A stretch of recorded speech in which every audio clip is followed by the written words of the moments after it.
Subscribe કરો ગામઠી કિચનને ને બેલ આઇકોન દબાવો લેટેસ્ટ કુકિંગ વિડીયો જોવા માટે। નમસ્તે ફ્રેન્ડ્સ, ગામઠી કિચનમાં તમારું હાર્દિક સ્વાગત છે। આજે આપણે બહાર કરતાં એકદમ ચોખ્ખો અને સસ્તો સોસ કેવી રીતના બનાવવો તે જોશું, તો ચાલો જોઈ લઈએ।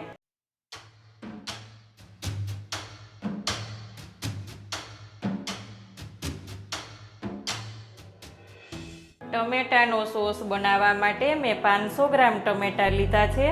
એકદમ લાલ અને કડક ટમેટા હોય તેવા ટમેટા આપણે લેવાના છે। તેને સારી રીતના ધોઈ અને ઉપરનો ભાગ દૂર કરી અને નાના નાના પીસ કરીને બાફી લેવાના છે।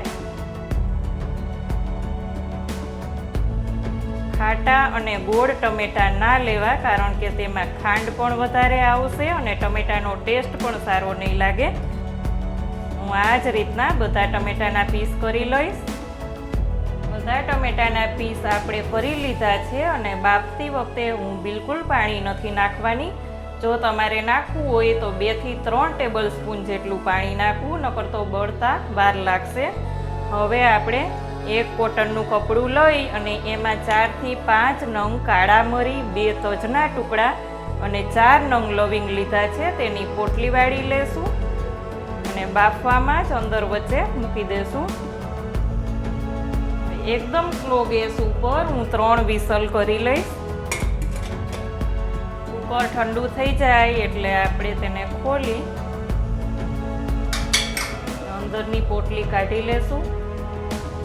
એકદમ નીચોવી અને પોટલી કાઢી લેશું। તમે જોઈ શકો છો ફ્રેન્ડ્સ કે આપણે સાવ પાણી નહોતું નાખ્યું તો પણ અંદર પાણી થઈ ગયું છે। હવે વચ્ચેનું મિક્સર જાર લઈ અને તેમાં ક્રશ કરી લેશું, પણ થોડુંક ઠંડુ થવા દેશું। જો ગરમ ગરમ પીસશું તો આપણું ઢાંકણ ખુલી જશે જારનું, એટલે થોડુંક ઠંડુ થાય એટલે આપણે પીસી લેશું। બધી પેસ્ટ તૈયાર થઈ ગઈ છે। હવે આપણે તેને ગાળી લેશું। એકદમ ઘસી અને બધો જ પલ્પ કાઢી લેશું, જેથી કરીને છોતલા અને બિયાનો ભાગ નીકળી જશે અને એકદમ સ્મૂથ પેસ્ટ તૈયાર થશે। આ રીતના હું બધો પલ્પ કાઢી લઈશ।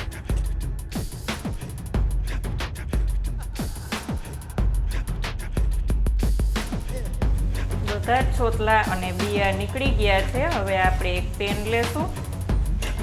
બધી પેસ્ટ આપણે આમાં લઈ લીધી છે ટમેટાની। હવે આપણે અત્યારે ફૂલ ગેસ રાખશું અને સતત ચલાવશું।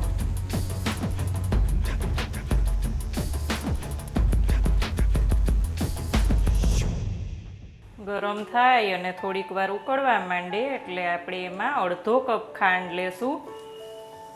ખાંડ તમે તમારા ટેસ્ટ પ્રમાણે આંબલીનો પલ્પ લીધો છે। આંબલીને મેં ગરમ પાણીમાં પલાળી લઈ લેવાની। 2 ટેબલ સ્પૂન લેશું। આ જ રીતના આંબલીને ગરમ પાણીમાં પલાળીને તેનો પલ્પ કાઢી લીધો તો।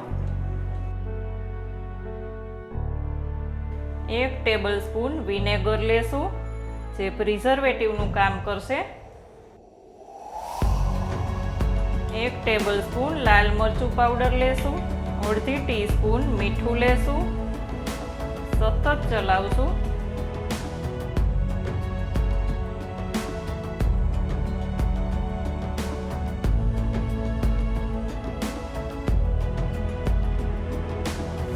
એક પ્લેટમાં લઈ અને ચેક કરી લેશું આપણો સોસ રેડી છે કે નહીં। જે થોડો થોડો લેરાય છે એટલે થોડીક વાર છે।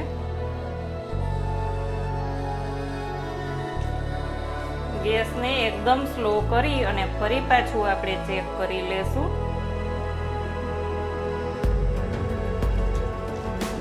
હવે આપણો સોસ રેડી છે। એકદમ લેરાતું નથી, ત્યાં જ થીજી ગયું છે। એક બાઉલમાં લઈ લેશું। આ સોસને તમે 1.5 થી 2 મહિના સુધી સ્ટોર કરી શકો છો અને વધારે ક્વોન્ટિટીમાં તમારે જો સોસ બનાવવો હોય તો માર્કેટમાં મળતું જે પ્રિઝર્વેટિવ હોય તેનો તમારે ઉપયોગ કરવાનો અને તેમાં લખેલું જ હોય છે કેટલી ક્વોન્ટિટીમાં અને કેવી રીતના લેવું। તો ફ્રેન્ડ્સ, રેસીપી સારી લાગે તો વિડીયોને લાઇક ને શેર કરજો। ચેનલમાં નવા હોય તો સબસ્ક્રાઈબ કરીને બેલ આઇકોન દબાવજો। આવજો ફ્રેન્ડ્સ।